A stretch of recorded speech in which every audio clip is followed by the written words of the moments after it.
Gatgame.com, all the game you want and then some. Peggy 18.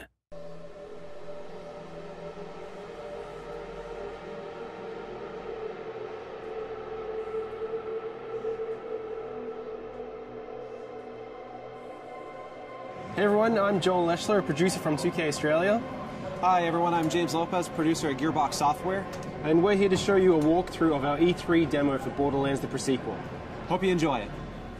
Alright, so we're actually going to be playing through as Wilhelm during this playthrough, and we're selecting his action skill now, which is his ability to spawn these two drones, Wolf and Saint. Wolf is an attacking drone, while Saint is more of a buffing regen drone. We're going to go down the Cyber Commando skill tree. This one's really cool because if fans remember Wilhelm from Borderlands 2, he was just a giant loader with a human head on top. But in this game, it's his origin story, and he starts out just as a man. But you have the ability by going down this skill tree to start turning him into that giant robot that he was in Borderlands 2. We're selecting the Power Fist skill here, and you'll see that they actually replaced his arm with this robotic one. This one's really cool because it'll deal extra melee damage, and you can actually attack enemies from further away. And if you look at the Shock Absorbers one, which replaces his leg with a robotic leg, this allows you to shoot and reload while you're sprinting, which can come in really handy. The Meteor Slam is also really useful because the butt stomp or ground pound or slam or whatever we're calling it today is really powerful in Borderlands Pre-Sequel. When you're playing in low gravity, you're able to do this huge amount of damage when you slam down to the ground. And that's about all the skill points we can use right now, but we're pretty close to leveling up again. So when we do, we're going to show you the Vengeance Cannon, which is Wilhelm's capstone skill inside the Cyber Commando tree. Yeah. We have a look here, we actually just shot an air geyser, and when these are shot, they shoot out this oxygen which replenishes your Oz kit, but it also propels you up in the air. And the higher you get, the more damage you can do from your butt stomp. So if you hold that crouch button, you slam down on the ground, you deal this huge amount of damage to enemies on the ground. Yeah, geysers are a great way to do a slam immediately instead of having to kind of like prime yourself for it. You can hop on one of those and just immediately move off it and slam someone into oblivion if you want to. Here's another example of how the levels are informed by low gravity in Borderlands the Pre-Sequel. You're able to do these massive leaps and bounds, and really you have a lot more freedom as a player. The scope of travel has increased so much. And we're able to use the air boost by venting some oxygen. You're actually able to go even further by propelling yourself forward or even higher. Yeah, and it's cool that we have these abilities. They obviously come with some costs on the oxygen meter, but we get plenty of ways for you to get that oxygen back. You know, we've got oxygen canisters that drop from when you kill enemies. We have the air geysers. We have other like cracks in the ground that air can come out of. They won't give you that jump, but they will give you back your oxygen. We also have oxygen generators. And even like certain Oz kits will allow you to create an oxygen bubble whenever you do a slam attack. Now these enemies that we're fighting at the moment, the Kragans, they're some of the moon beasts. They're essentially these moon rock monsters, but because this is Borderlands, they absorb elemental attributes as well, and these ones have absorbed cryo damage. We have a lot of liquid methane around this area of Elpis, and they've kind of inherited those abilities, and they're kind of doing cryo damage towards you. But you have the ability to kill them, but what's really interesting about these guys is when you kill them, they actually shatter into two smaller Kragans. Yeah, so you might start off one-on-one and feel like you've got a pretty even fight, but as they break into smaller groups and become more numerous, you might have a really big fight on your hand. Alright, why don't we try and show off Wolf and Saint here, Wilhelm? Alright, so Wilhelm just deployed Wolf and Saint. Those are his two drones. Wolf is going to go out and cause some trouble. Saint's going to stay fairly close by to replenish Wilhelm's shields as they ever drop. Now, our Wilhelm player is pretty pro, so you know, might need to get a little bit of a more challenging fight for him. You can see these beautiful ice particles. With the new cryo element that we brought into the game, you can freeze and shatter any enemy, and depending on which angle you attack these guys from, they're actually going to float off into low gravity in that direction. If you slam down an enemy while they're frozen, you're actually going to split them in half and watch their ice chunks float off. Yeah, that's really cool because the way that they shatter is always kind of customized to like whichever way you hit them. So it never really gets old. It's always different each time. It's really fun.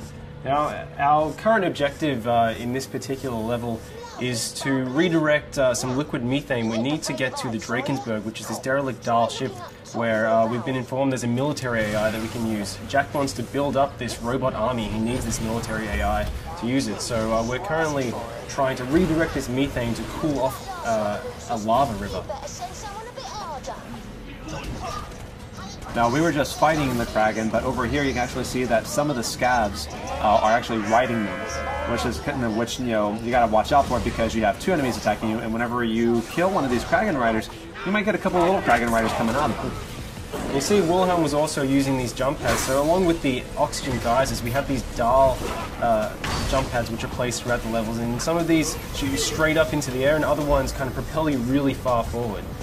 Again, if you manage to chain some of these together, you can get really, really high and do a slam, which does a massive amount of damage. Look at some of these guys, you'll see that some of these scavs have this sort of orange bubble over their head. That's their oxygen bubble. That means that if you crack that bubble, then they're going to take oxygen damage because they're not able to breathe. Which is a really cool way because you can kind of do a hit and run. You don't have to worry about necessarily about finishing them off if you're taking too much heat. You can just wait for them to asphyxiate. But some of these guys also have shields and air bubbles, and so they're a little more of a stronger fight. You have to watch out with those guys because they're more dangerous. So you can see that's an example of one of the Dahl jump pads, which shoots you really far forward. And here we have some of the Dahl jet fighters, and they're going to fly around and try and do a huge amount of damage to you. So Wilhelm is doing pretty well. Yeah, that was a spot-on hit. That was really good. Oh no! But you fell off the side. That's okay because we've got plenty of jump pads. We have a lot more verticality in Borderlands now than we ever did before. So there's not necessarily any one way to get to this objective. Really, all he has to do is just find either a jump pad or a way to jump from platform to platform. Yeah, something really great about the low oxygen, it allows you to traverse these maps really, really quickly. So because you can make these massive leaps and bounds and you have these jump pads, you're able to get from one end of the map very, very fast and really get an edge on enemies. Alright, now it looks like we just leveled up. So we're going to go and put that skill point in Vengeance Cannon. That's really interesting because if you take a certain amount of damage, Wilhelm responds with the Vengeance Cannon and can do a great amount of damage within a pretty generous period of time. You have about 30 seconds of action on this. It can come in really, really powerful when you're under the pump. Yeah. So you can see now we're actually redirecting this liquid methane, so we should be able to go over and try and freeze this lava lake. Alright, so once this pipe connects, we actually have another route on how we can get to the next objective. You could just go down to the ground if you wanted to, but because of the verticality in the pre-sequel, we can actually continue along this path here. All you have to do is have the option to make the jump, and then you can actually run along this pipe here. So there's plenty of ways to explore this map and get pretty much to anywhere you need to get. Yeah, it's really cool as well. Our level designers have built the map so, especially when you're playing co-op, you can have each player, they can approach each of these sites from different angles. So we could have taken that pipe all the way along while Athena went down by the ground and went over to the by the jump pad. Yeah, people that are especially fond of sniping should keep an eye out for these kind of opportunities because you get a superior angle from which you can snipe off those oxygen bubbles or just do just a bunch of damage in general. Yeah, absolutely. So we're going to continue along this way, and Athena's going to continue on the ground, and they're both getting that. She's going to jump across this chasm here, and we're going to get on to the next big fight. Yeah, we should be able to ambush these guys by taking them from two different angles. Once Wilhelm, finds a way to jump over this. There we go.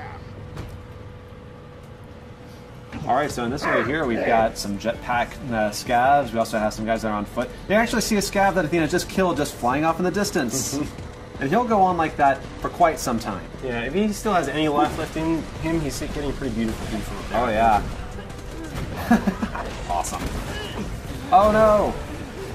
Athena's down. Hey, Wilhelm, now why don't you go ahead and revive her using the oxygen? Yeah. So you kind of have these cool tactical decisions. You can revive your downed players faster with oxygen than if you just do it the normal way.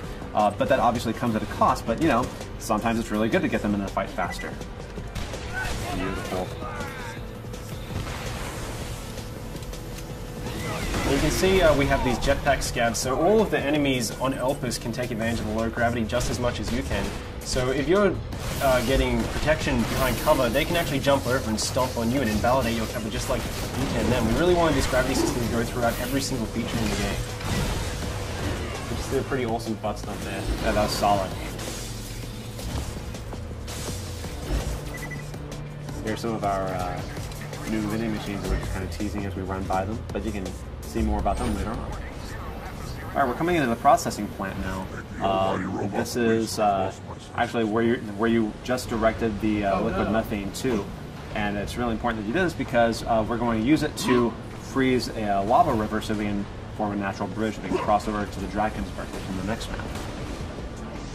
Now this has a lot of enemies in it. Definitely a good time to bring out Wolfensteins. Yeah, try and use those jump pads to get a height advantage of the players as well. If you stomp down.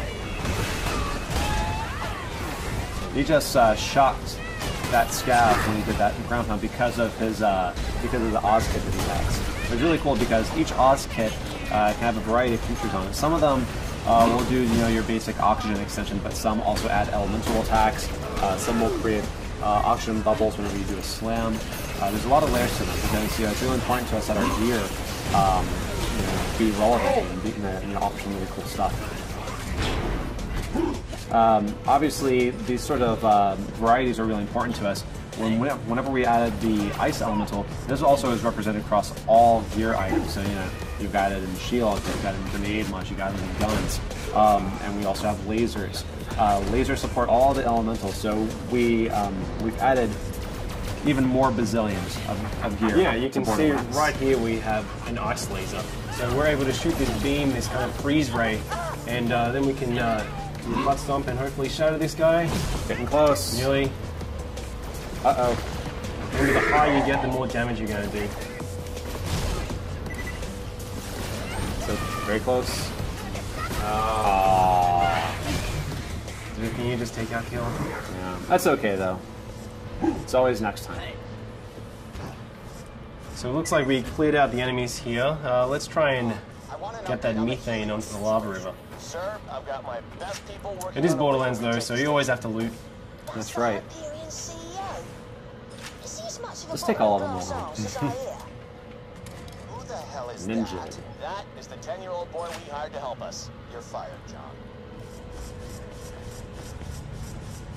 You can see the Drakensberg out there in the distance, so that's our objective. We want to get to this crashed Dahl ship to get this military AI. Once we get that military AI, Jack can put into loaders, which up until this point have been useless. They're just construction bots, basically. But once we put the AI in them, we'll be able to weaponize the loaders and reclaim Helios, which is the moonshot facility. I need you to dump the methane from the reservoirs into the lava. We'll create our own path by cooling it off. This is gonna be ace. The lake should be safe now. Let's get to the Drakensberg. Alright, success. So you can find that Let's make our way over to the Drakensberg. Lads, looks like we're going to have guests over. The kind the bosun wants dead as quickly as possible. Of course, won't Borderlands be without a bunch of big baddies to have to fight? Yep, they just get bigger and bigger. I really like that he's an ice dragon, but he also has lava inside of him. Yeah, I see that all the time. Yeah, it makes sense. All right, guys, and that's our E3 demo. We hope you enjoyed seeing it. Please stay tuned for more pre-sequel news.